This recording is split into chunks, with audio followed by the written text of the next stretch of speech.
মই এই মুহূৰ্তত অসম চৰকাৰক জলমিত্ৰসকলৰ চাকৰি নিয়মীয়া কৰিবলৈ আৰু তেওঁলোকক নিয়মীয়াকৈ চৰকাৰী ধনেৰে দৰমহা দিবৰ কাৰণে দাবী উত্থাপন কৰিলোঁ।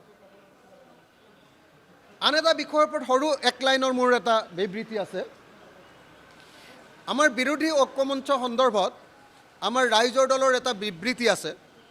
বিবৃতিটো হ'ল যে ৰাইজৰ দলৰ কোনো সদস্য বা নেতাই এতিয়াৰ পৰা বিৰোধী ঐক্যমঞ্চ সন্দৰ্ভত কোনো মন্তব্য প্ৰকাশ কৰিব নোৱাৰিব।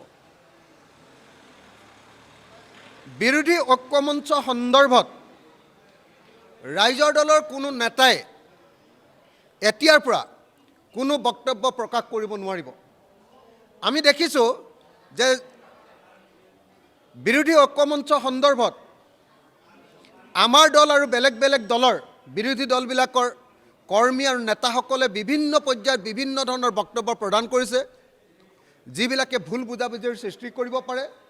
গতিকে ৰাইজৰ দলৰ প্ৰত্যেকজন কৰ্মী, নেতা আৰু শুভাকাংক্ষীক আমি অনুৰোধ জনাইছোঁ যে এতিয়াৰ পৰা এই সম্পৰ্কত কোনেও বক্তব্য প্ৰদান কৰিব নোৱাৰিব। ৰাইজৰ দলে এই সন্দৰ্ভত কথা পাতিবৰ কাৰণে কেৱল ৰাছেল হুছেইন, আমাৰ সাধাৰণ সম্পাদক ৰাছেল হুছেইন ডাঙৰীয়াকে কেৱল কৰ্তৃত্ব প্ৰদান কৰিছে। গতিকে বিৰোধী ঐক্যমঞ্চ সন্দৰ্ভত কোনোবাই কিবা বক্তব্য প্ৰদান কৰিলে কেৱল আৰু কেৱল ৰাছেল হুছেইনহে এতিয়াৰ পৰা বক্তব্য প্ৰদান কৰিব পাৰিব।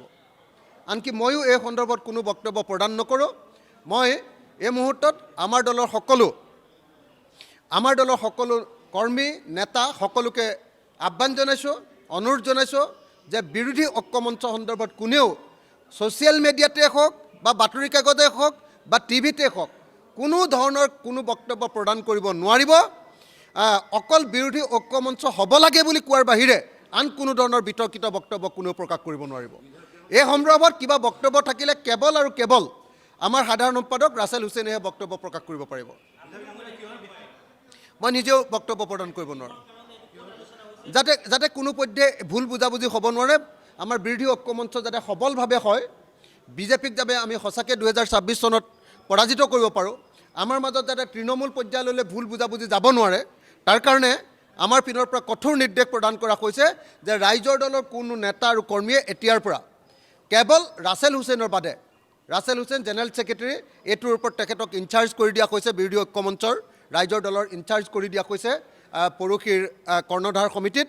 গতিকে ৰাইজৰ দলৰ সাধাৰণ সম্পাদক ৰাছেল হুছেইনৰ বাহিৰে কোনেও বিৰোধী ঐক্যমঞ্চ সন্দৰ্ভত কোনো বক্তব্য প্ৰকাশ কৰিব নোৱাৰিব। अन्नपूर्णा काव घी देश के हर एक खाने को लजीज बनाता है।